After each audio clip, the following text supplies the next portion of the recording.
Good morning, and welcome to the BlackBerry fourth quarter and full fiscal year 2026 results conference call. My name is Betsy, and I will be your conference moderator for today's call.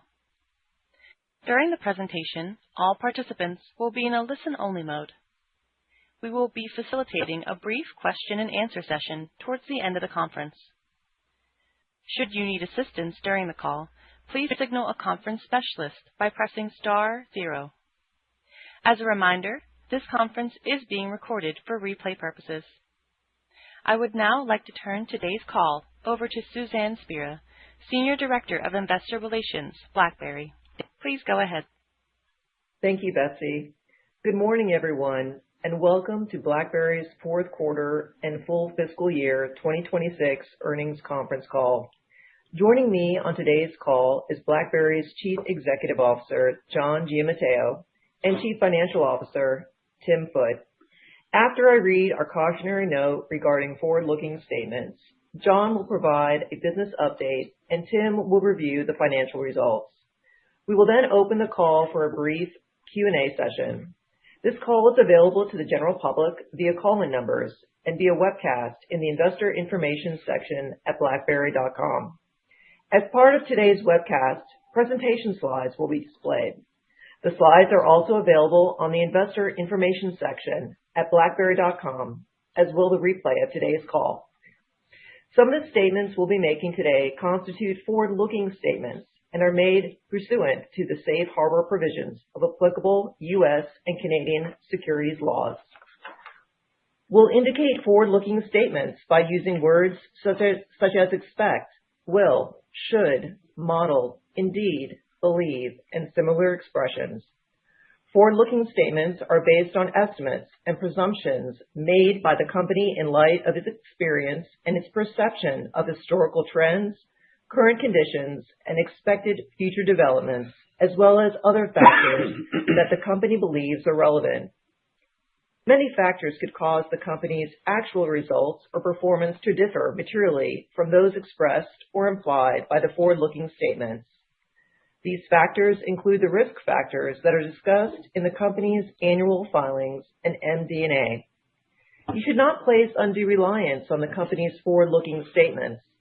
Any forward-looking statements are made only as of today, and the company has no intention and undertakes no obligation to update or revise any of them except as required by law. As is customary during the call, John and Tim will reference non-GAAP numbers in their summary of our quarterly results. For reconciliation between our GAAP and non-GAAP numbers, please see the earnings press release published earlier today, which is available on the EDGAR, Cedar Plus, and blackberry.com websites. And with that, let me now turn the call over to John. Thanks, Suzanne, and thanks to everyone for joining today's call. BlackBerry finished the fiscal year with another strong quarter, delivering double-digit top-line growth and marking the 8th consecutive quarter of improving GAAP profitability, capping 2 full years of significant progress in the fundamentals of the business.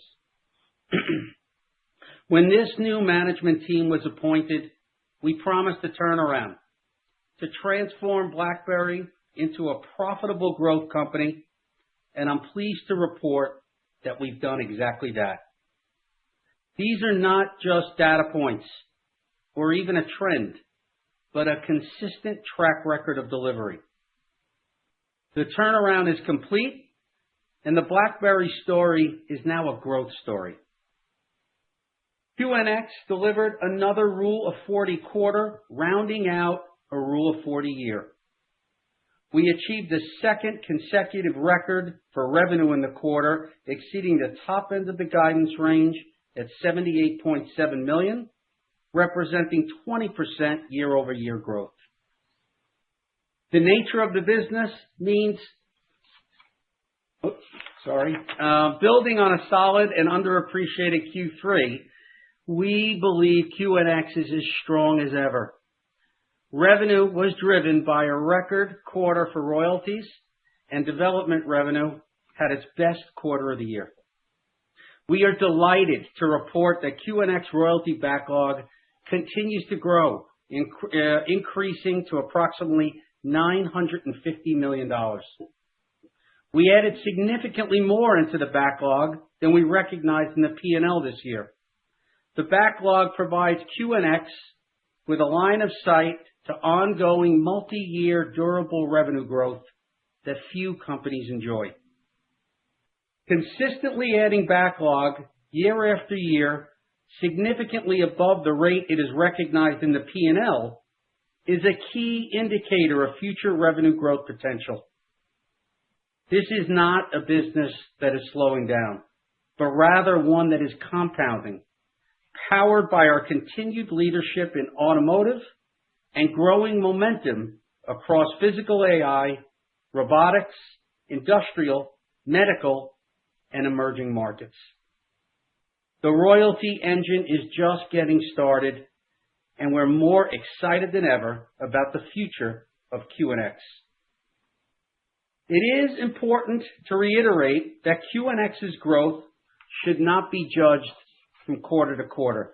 The nature of the business means that design wins aren't evenly spread, and therefore neither are development tool purchases. Further, the majority of revenue we secure from a design win will come once it moves into production, which is often 2 to 3 years in the future. As a result, some quarters, like Q1, tend to be seasonally softer, while others, such as Q4, are typically much stronger. We saw this last year. Q1 grew at a single-digit rate year over year in fiscal 2026, but QNX still delivered 14% growth for the full fiscal year. We expect a similar cadence this year. Despite that unevenness from quarter to quarter, based on our strong backlog, pipeline, and operating leverage, we expect QNX to remain a Rule of 40 business for fiscal year 2027. Therefore, it is important to focus more on the strength of our full-year growth, the continued expansion of our backlog, and our growing design win pipeline, all of which points to QNX remaining a solidly double-digit growth business. Our QNX strategy is underpinned by our automotive leadership. This past quarter, we demonstrated that with a wide range of design wins in multiple domains. Our largest win of the quarter was with a Tier 1 supplier for the Chinese market, where QNX will be deployed on Chinese chipmaker Xcerra's SoCs in a range of smart sensors for use by a number of leading OEMs. China remains a large, valuable, and growing market for us, demonstrated by this win, which comes on the back of several other significant wins in recent quarters. We continue to demonstrate our leadership in the digital cockpit domain, including a major win with one of the world's top 5 automakers based in North America. We were able to successfully upsell the customer to a broader range of our product portfolio for a platform that we expect to go into production this year. We also secured a significant ADAS safety system design win in Europe with another top 5 OEM that is deploying a Qualcomm Snapdragon chipset. In addition to the progress in our core auto strategy, we have 2 key growth accelerators that offer significant upside potential. The first is the move up the automotive software stack beyond the core operating system into the middleware layer with our Alloy Core platform. This platform combines QNX's safety certified operating system and virtualization with our partner Vector's safe middleware to provide a pre-integrated, safety certified, lightweight, and scalable foundation for a number of key domains throughout the car. Alloy Core reduces software integration overhead for OEMs, accelerates their development, and frees them up to focus engineering resources on differentiating customer experiences in the app layer. We continue to work very closely and effectively with Vector and remain on track for general release of the product this calendar year. While, as expected, we haven't secured any design wins for Alloy Core yet, conversations with several leading OEMs, including Mercedes-Benz, are progressing well. The platform represents an opportunity for significant ASP expansion compared to the revenue from selling the core operating system. Alloy Core could be many multiples of that. The second growth vector where we're seeing significant traction is the general embedded space. Currently, approximately 20% of QNX revenue comes from non-auto verticals, and the addressable market opportunity is massive, potentially larger than for automotive. The technology we've developed for auto is intentionally highly adaptable for use in adjacent verticals, and we're investing in go-to-market to drive adoption. Sales cycles in these verticals are often relatively long, but the pipeline we've been building is starting to convert, and fiscal year 2026 delivered wins in several of our target verticals. This past quarter, we secured a significant win for our General Embedded Development Platform, or GEDP, to be deployed in industrial automation controls for a major North American OEM. This was one of a number of wins in industrial automation, which is a key target vertical. We also secured a number of wins in medical instrumentation, including with Johnson & Johnson, where QNX OS for safety will power a new AI-driven heart pump. Robotics represents one of our most exciting long-term opportunities as we stand to capture growth in physical AI. We are building pipeline momentum and expect this vertical to become a meaningful part of GEM growth over time. QNX has already proven itself as the platform of choice for physical AI, given its large footprint in all levels of autonomous driving. The car is the most complex consumer device and is essentially a robot on wheels. We believe our strong partnerships will support this growth. Recently, ARM announced its new ARM AGI CPU for use in physical AI. And during the launch event, CEO Rene Haas identified QNX as one of its foundational software ecosystem partners in support of their aspirations in this space. We also have strong relationships with other leading silicon providers, including NVIDIA and Qualcomm, who are also pushing into physical AI, and we believe these partnerships help position us well for future growth. Now, moving over to secure communications. Just over a year ago, the secure communications division was barely discussed. In fact, at the time, it was viewed as a drag on our overall story. A business in transition as we focused from a broader cyber portfolio to our core strengths in mission-critical secure communications and digital sovereignty. Today, the situation has changed considerably. This past quarter, secure communications delivered a near Rule of 40 quarter, a result that would have seemed unthinkable a year ago. We believe it now represents under-recognized value within our portfolio. Revenue was strong at $72.5 million, exceeding the top end of our guidance by 12% and delivering 8% year-over-year growth. Digital sovereignty, the desire for governments to retain critical data and communications on sovereign solutions hosted and operated in country, is no longer a buzzword. Instead, it is a budget line item for governments worldwide, and we are winning in this space with a demand environment that has seldom been stronger. Together with rapidly growing defense budgets among NATO allies and beyond, the Secure Communications Division is benefiting from meaningful tailwinds. SecuSmart, our military-grade encrypted voice and data platform, delivered a strong quarter with revenue growing meaningfully year over year. This performance was primarily driven by sales to the German government, where SecuSmart is a key and trusted supplier, meeting the very demanding certification requirements of the German Cybersecurity Authority, BSI.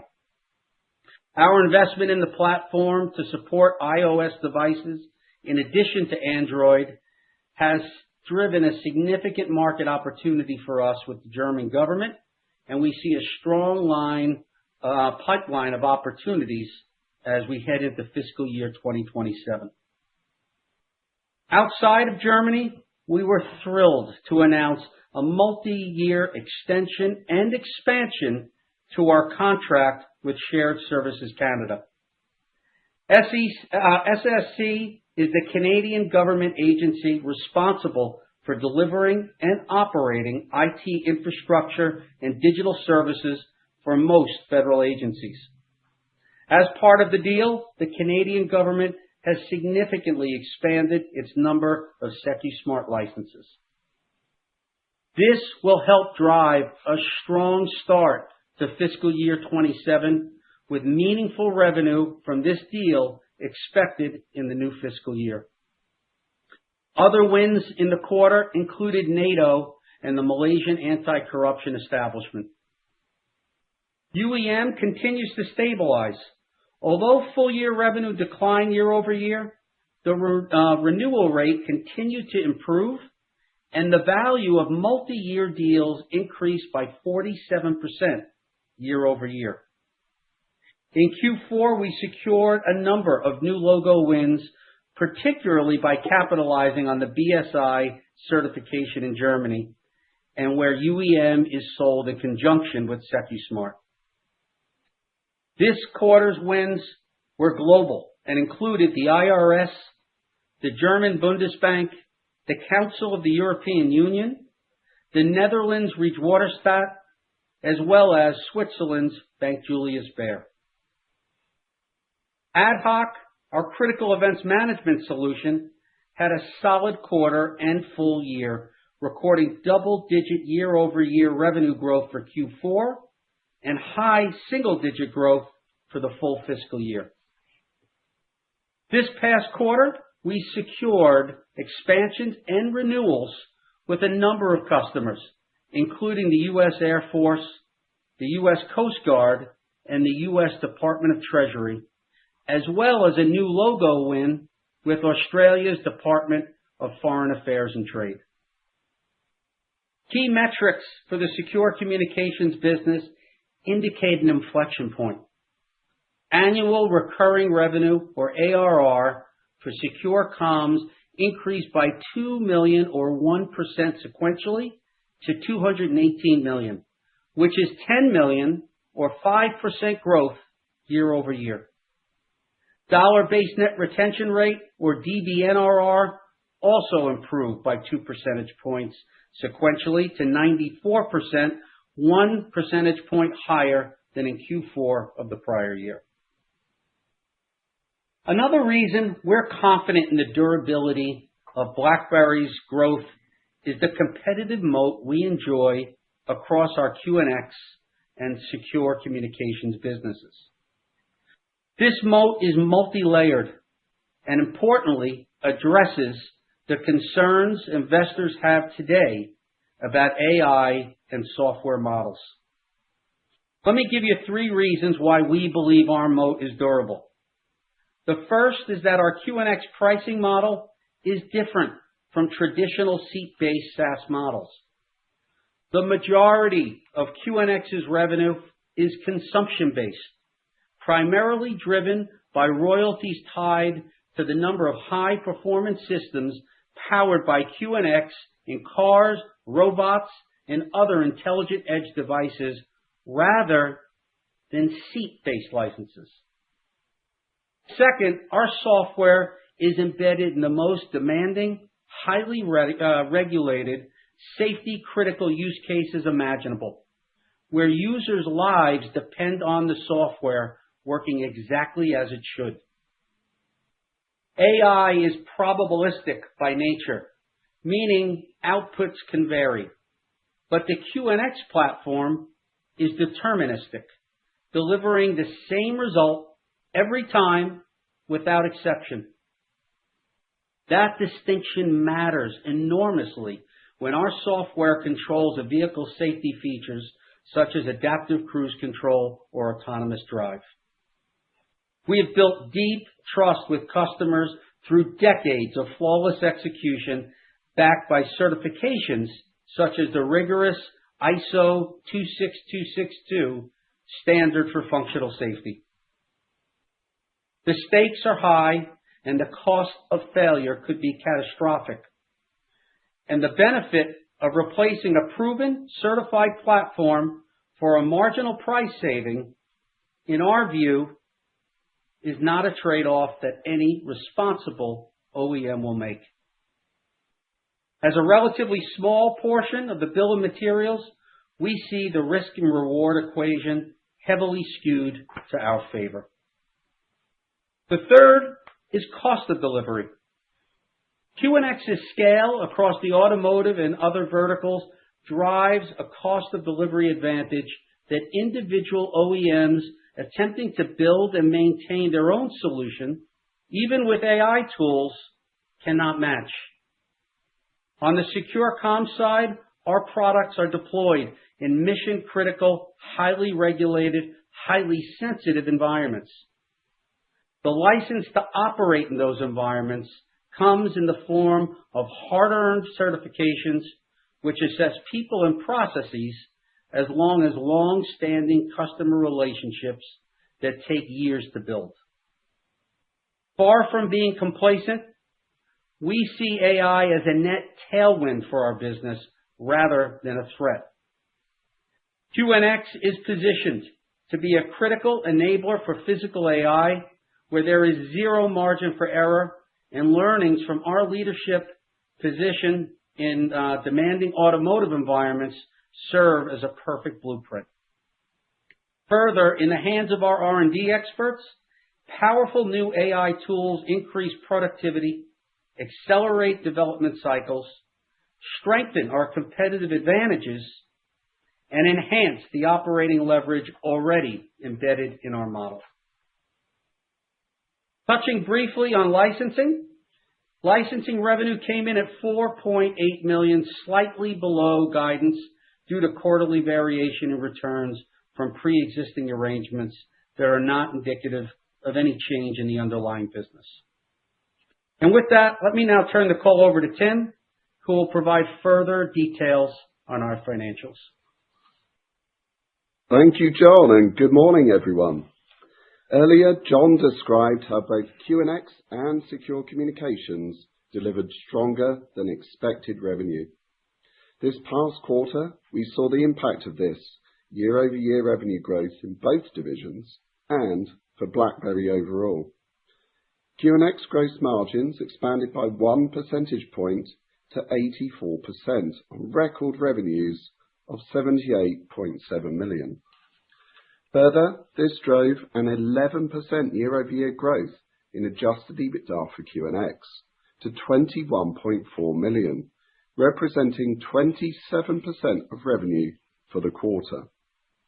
For the full year, QNX delivered $71 million of adjusted EBITDA, or 26% of revenue, which together with the 14% revenue growth meant that QNX was a Rule of 40 business, both for the quarter and the full fiscal year. The strong top line for Secure Comms also drove operating leverage, with gross margins expanding by 8 percentage points year-over-year in Q4, driven in part by stronger SecuSmart software license revenue.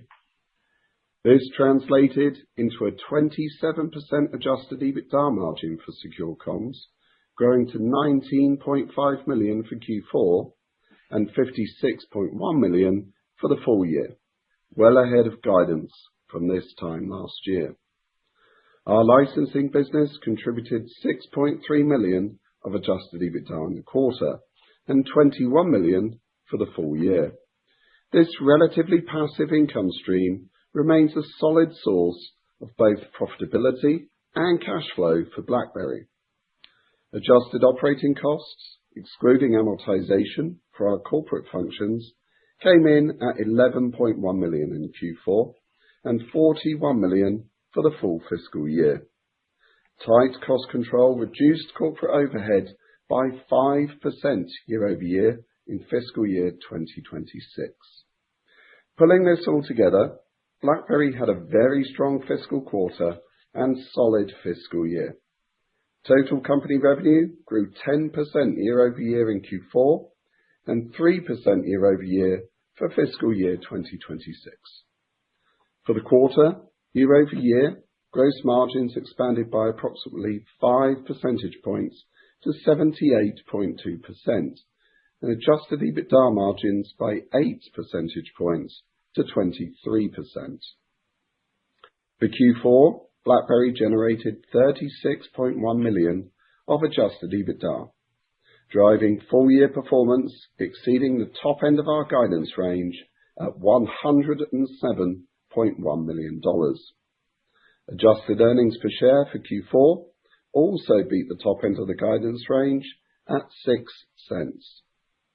In Q4, we converted this strong profitability into cash flow. During the quarter, we generated $45.6 million of operating cash flow and a further $38 million in deferred proceeds from the sale of Cylance to Arctic Wolf. This conversion of profitability into cash continues to strengthen our balance sheet. We exit fiscal year 2026 with $432.4 million of cash and investments, or $232 million of net cash. This provides the company with substantial optionality for capital deployment. This past quarter, we continued to execute on our share buyback program, repurchasing 6.7 million shares for $25 million. This brings the total since the program launched in May of last year to 15.5 million shares, or $60 million. The share buyback program serves two purposes: offsetting dilution from equity-based compensation and signaling how we value the company relative to current price levels. Further, given our capital generation, we are actively considering tuck-in M&A as a way to further accelerate growth in QNX. While QNX has a strong organic path to durable long-term growth, we also see opportunities to increase both the speed and scale of that growth through strategic buy-side M&A. The bar is high, however, and any M&A will need to be compelling both strategically and financially. Moving now to guidance for Q1 and the full fiscal year. As John mentioned, the turnaround is now complete. BlackBerry is now positioned as a sustained growth story. QNX entered fiscal year 2027 with solid momentum. For Q1, we expect revenue to be in the range of $60 to $64 million, reflecting the seasonal cadence that we've seen from QNX in recent years. As John mentioned, growth from quarter to quarter is unlikely to be linear, due in part to the impact of upfront revenue from development licenses. Therefore, some quarters will have stronger year-over-year growth than others, but we believe the trajectory is clear and consistent. For the full fiscal year, we expect to continue to drive solid top-line growth with revenue in the range of $290 to $307 million. The top end of the range represents approximately 15% growth, an acceleration over fiscal year 2026, and this is our target. However, given the current uncertainty in the macro environment, we believe it's only prudent to price in some risk to the lower end of the range. On the cost front, we continue to invest organically in our QNX business to capture the opportunities we see in front of us. We expect the sustained top-line growth to translate into adjusted EBITDA for QNX in the range of 69 to 81 million for the full year. We expect Secure Comms to return to full-year growth for the first time in 6 years. This is an important inflection point. The combination of digital sovereignty tailwinds and the benefits from key investments such as SecuSmart iOS support, FedRAMP High authorization for AtHoc, and UEM BSI certification is helping stabilize UEM and drive growth for AtHoc and SecuSmart. We expect Q1 revenue in the range of 66 to 70 million. For the full fiscal year, we expect to deliver top-line growth in the range of 4 to 8%, or 270 to 280 million. We expect adjusted EBITDA for the fiscal year 2027 to be in the range of 57 to 65 million dollars. For our licensing division, the revenue stream is relatively solid, and we expect licensing to remain a consistent source of profitability and cash flow. As a result, we continue to expect revenue to be approximately 6 million each quarter and adjusted EBITDA of approximately 5 million per quarter. Bringing everything together at the total company level, we expect BlackBerry to deliver an acceleration in top-line growth in the range of 6 to 11% for fiscal year 2027, or 584 to 611 million. We expect adjusted EBITDA of between 110 and 130 million, and non-GAAP EPS to increase significantly to be between 15 and 19 cents. This EPS guidance does not reflect the impact of any potential future share repurchases. Finally, in terms of cash, consistent with historical patterns, Q1 is expected to be a seasonal low for cash flow, driven by the billings and payments timing. However, for the first time in 3 years, we expect BlackBerry to maintain positive operating cash flow generation in Q1 in the range of break-even to 10 million. Further, improved cash conversion is expected to drive full-year operating cash flow of approximately $100 million, nearly doubling year over year. And with that, let me now turn the call back to John. Thanks for the summary, Tim. And before we move to Q&A, let me briefly summarize the key takeaways from this past year. BlackBerry's turnaround is complete, and we are now firmly focused on growth and value creation. Over the past fiscal year, we delivered consistently improving fundamentals, highlighted by a record revenue quarter for QNX. Today, QNX is a Rule of 40 business with growing backlog and strong, sustained momentum. Secure Communications has returned to growth, supported by a demand environment for digital sovereignty that is both real and accelerating. Across the company, we are growing, generating meaningful cash, and deploying it with discipline. We have a proven track record of execution, a clear strategy, and we are well positioned for the road ahead. So with that, let's now move to Q&A. So, Betsy, if you could please open up the lines. We will now begin the question and answer session. To ask a question, please press star 1 on your telephone keypad. Please make sure your line is unmuted. Again, press star 1 to ask a question. We'll pause for just a moment to allow everyone an opportunity to signal for questions. We request that you limit yourself to 1 question and 1 follow-up. The first question today comes from Kingsley Crane with Canaccord Genuity. Please go ahead. Hi, thanks for taking the question. Congrats on really impressive results. This term physical AI is in vogue now, and you've been building capabilities in the gym space for years. I'm just curious if customers understand that automotive really can be a blueprint here, and thinking about the distinction between deterministic action and probabilistic action, that seems important not just in autos but also in other areas like general robotics. Just curious on that. Thanks. Yeah. That's a really good perspective, Kingsley, and that's something that we think has really resonating in the prospects and the pipeline that we're building in the robotics space, and particularly in the GEM space.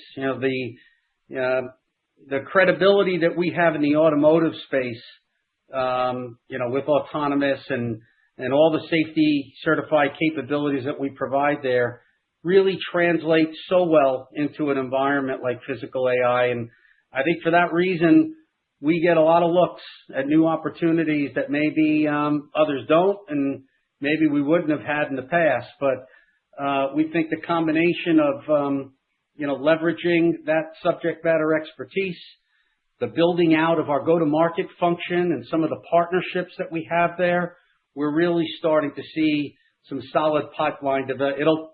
It'll take some time to convert it and to turn it into backlog and royalties and the rest of it. But we're very encouraged by the momentum that we see in that space.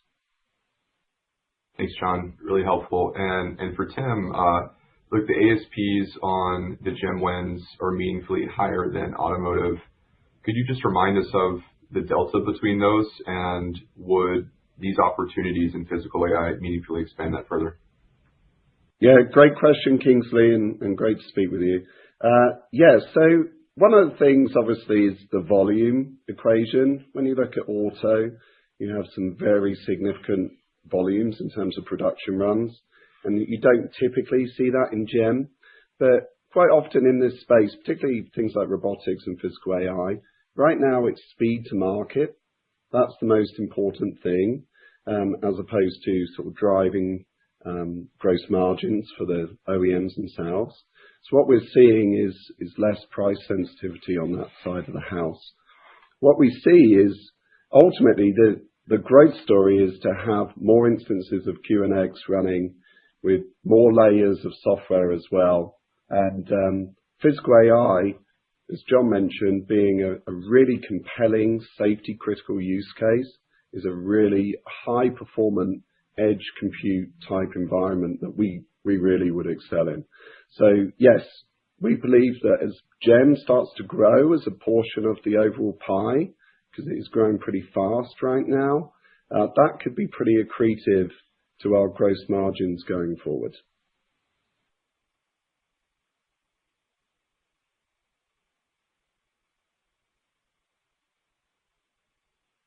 Betsy, are we still with you? Question. All right. The next question comes from Todd Coupland with CIBC. Please go ahead. Yeah, good morning, everyone. I wanted to ask about Alloy Core. You talked about general availability later in the year. How meaningful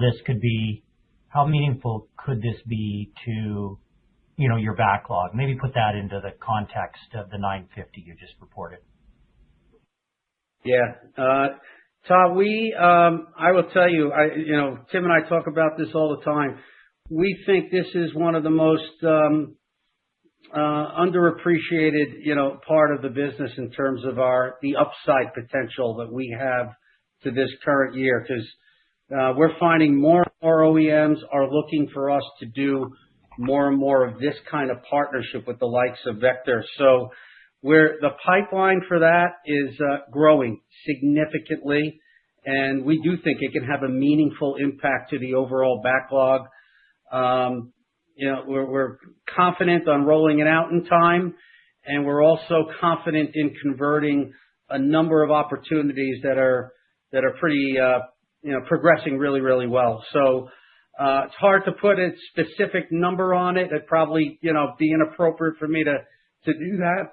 But I do think it can have a significant impact to that $950 million backlog and set us up even better for future growth, in a place where we already have a lot of credibility. Okay. And then in terms of robotics, exclude and automation, industrial automation, are you bucketing that in physical AI, or is that a separate category? And then specifically on that, what does the pipeline look like, and how meaningful could that be to your backlog and growth in the coming year? Thanks a lot. Yeah. Robotics, physical AI, we would, when we think about the general embedded space, we think of really, three categories that we've had great momentum on: industrial automation, medical instrumentation. It's a really nice win this quarter with Johnson & Johnson. And then robotics and physical AI, we kind of, bring that together. Today, it represents an overall, 20% of our backlog and ish of our revenue. And we think the robotics component of it is probably going to be one of the faster growing segments of those three verticals that we're focusing on. So we'll continue to provide updates on wins as we make further progress in this space. But between Alloy Core and the GEM in those three verticals, we think the growth trajectory is very optimistic about the growth trajectory of those businesses. Great. Thanks a lot, John. Thanks, Todd. As a reminder, if you would like to ask a question, please press star, then 1 to join the question queue. The next question comes from Paul Treiber with RBC Capital Markets. Please go ahead. Oh, thanks very much, and good morning. It's good to see that the QNX backlog growth, it did improve to 10% this year, up from 6% last year. Could you walk through, some of the drivers of that improved growth, whether it's, obviously new deals, but then also if there was any increases in any existing deals, and then what are some of the key product categories that are seeing stronger growth or contributing to that growth? Yeah. Great. I'll start, Tim. You chip in. Sure. I think part of the growth in the backlog, Paul, is that we built out the portfolio of QNX in a pretty comprehensive way. A few years ago it was QNX SDP7. Today it's SDP8, our next generation capability. Today it's QNX Cabin, which gives our OEM customers the ability to more cost effectively deploy their products. QNX Sound is another component of it.